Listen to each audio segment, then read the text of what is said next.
عمران خان کے خلاف توشخانہ کیس میں ناقابل ضمانت وارنٹ گرفتاری منسوخ کرنے کی درخواست پر ڈسٹرکٹ اینڈ سیشن کورٹ اسلام آباد کے جج ظفر اقبال نے فیصلہ سنا دیا۔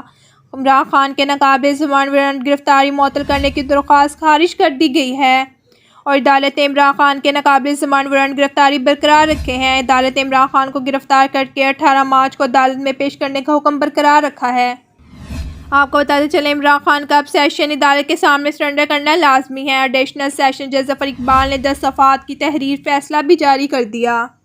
تحریری فیصلے میں کہا گیا ہے کہ عمران خان کو اب سیشن عدالت کے سامنے سرنڈر کرنا لازمی ہے۔ عدالت کبھی بھی یہ صورتحال نہیں سراہتی۔ عدالت سے جان بوجھ کے قانون کی خلاف ورزی کرنا سمجھتی ہے۔ قانون کمزور اور طاقتور سب کے لیے برابر ہے۔ اور فیصلے کے مطابق آئی جی اسلام آباد نے زخمی پولیس افسران کی فہرست عدالت کو فراہم کی ہے۔ آئی جی اسلام آباد نے پولیس کو پیش آنے والی مزاحمت کی تصاویر بھی عدالت کو فراہم کی ہیں۔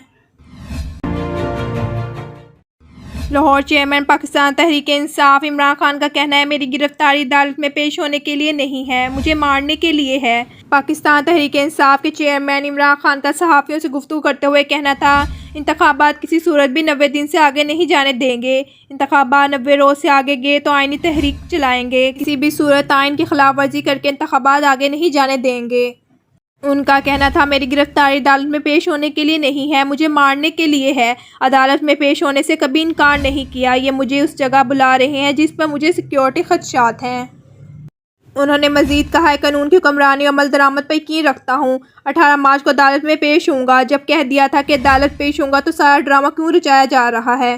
عمران خان کا کہنا تھا میرے کارکن غصے میں ہیں، کارکن کہتے ہیں کہ آپ کیوں بار بار قانون پر عمل درآمد کی رٹ لگائے ہوئے ہیں۔ ان کا کہنا تھا مارچ 2021 میں اہم شخصیات نے بتایا ہے کہ جنرل باجوہ آپ کو نکالنے کا فیصلہ کر چکے ہیں۔ پولیس اور رینجر اہلکار میری گرفتاری کے لیے دوبارہ میرے قریب پہنچے، اس میں کوئی شک نہیں گرفتاری کے بعد مجھ پہ تشدد ہوگا۔ چودھری پرویز الہی سے متعلق سوال پر عمران خان کا انکشاف کیا ہے کہ چودھری پرویز الہی کو کورونا ہو گیا ہے۔ اور آپ کو بتاتے چلیں ملک میں امریکی ڈالر کی قدر میں اضافے کا سلسلہ آج بھی جاری ہے۔ اسٹیٹ بینک آف پاکستان کی جانب سے جاری اعداد و شمار کے مطابق انٹر بینک میں ڈالر 56 پیسے مہنگا ہوا ہے۔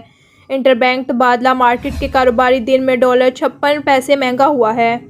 اور آپ کو بتاتے چلیں انٹر بینک میں کاروبار کے اختتام پر ڈالر کا بہاؤ 282 روپے سے 85 پیسے ہے۔